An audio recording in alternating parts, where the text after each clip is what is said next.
I was very nervous. I had heard about this audience and that they're very vocal and very forthcoming with how they feel about the film. So I was really bracing for people to make fun of it, but it seemed that they were making jokes with the film as opposed to against the film. And then everyone got quiet, and then they were listening, and I thought, oh, they might be interested, I might be winning. So it went really well. How did you come to arrive to this movie? Sure, yeah. I came up with the story because my brother was getting married, and my mother had this device. I think they only have it in America. It's very, very American. It's called a countdown to the big day clock. And you program in the date of the wedding, and so it tells you, like, you have 72 days left to get the caterer and get the flowers. And I started writing the script, and of course discovered that knowing your future in any way is never really a good thing. You were talking about a perfect society where everything is, according to clockwork, right?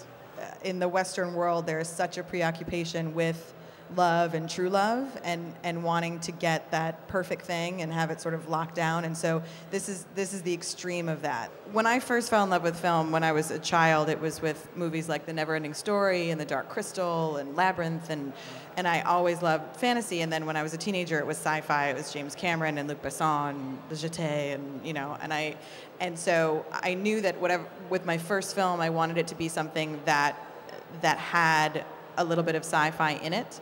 I wanted to do a romantic comedy that was accessible and fun and relatable and entertaining in the way that a prototypical romantic comedy was. But I was very inspired by Eternal Sunshine of the Spotless Mind, because I think that film has such an unusual premise. But it's delivered in a way that's almost pedestrian, It's set present day, and it just offers it up as this weird thing, and you swallow it, and then the story is very human and very real. And you had a precise idea of the casting, or while writing? Yeah, I mean, we had big dreams of huge stars, but it was a tiny little movie. So Emma Caulfield, who plays Una, she's from Buffy the Vampire Slayer, if anybody's fans of that.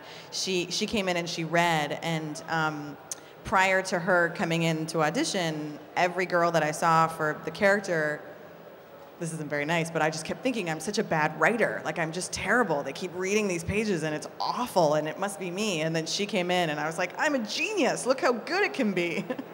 So we had to cast her. And then John Patrick Amadori, who plays Mikey, he was the first actor that we saw for that role. And he came in, and I refused to see anybody else because he made me cry in the room. I just wanted to ask you, would you get a timer? The moral of the story is that it's not a good thing, that you shouldn't live your life on the clock, and that you shouldn't be focused in that way. But, oh man, it would be so tempting. So I'm supposed to say no, but the truth is yes. Okay. And there might be another loophole, actually, because what if people actually had their timing and they got together on the internet and published their timings for each other, for each and everyone to see? Yeah. Then they could meet each other in advance, before time. Yes, I know. The loophole with that is that the timer zeroes out the night before, so that it's in the next 24 hours. So it doesn't go down to the second. It beeps when you look at the person. So you can't actually... Yeah.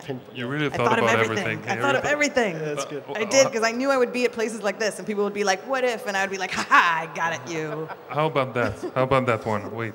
Can we go further in the idea that, okay, some people are meant to be together, and then some people are not meant to be together, and are, like, not supposed to breed at some point. So is that something that you thought about? Is that an underlying message? Well, or? The underlying message there is that her mother is so timer obsessed, but the idea of the movie is that you can't just be on one path.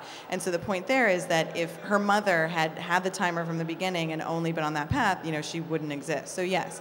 So yeah, the idea is that life needs to be unpredictable and mistakes need to be made. And one of the alternate titles of the film was Love is a Hot Mess, which is really kind of the theme of the movie, but I decided not to do it because I thought if we ever got any bad reviews, it would be like, hot mess, this movie's a hot mess. And I'd be like, oh, I walked right into that. It does feel like a device which parents would love, actually.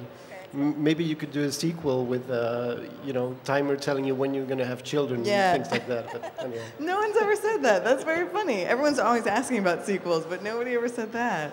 I noticed that most of the locations are like indoors. A lot is indoors, and I would love to say that that was some kind of cool aesthetic choice, but it's just the perils of having no money and shooting in Los Angeles. So we had really limited exteriors, and it's one of the great regrets when I look at the film. I'm like, oh, it's so claustrophobic. What would be your dream project if you had any kind of budget, anyone you could work with?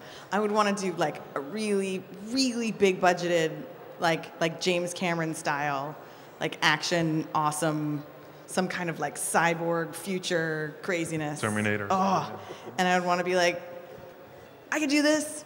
I'm a girl. Screw you. I could do it. And that would be one. And then the other one, I would want to do the sequel to The Professional now that Natalie Portman's an adult.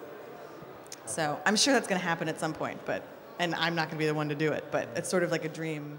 Since you wrote the screenplay, how's your quest for the soulmate going? Oh, my personal quest? Yeah. Oh, ooh.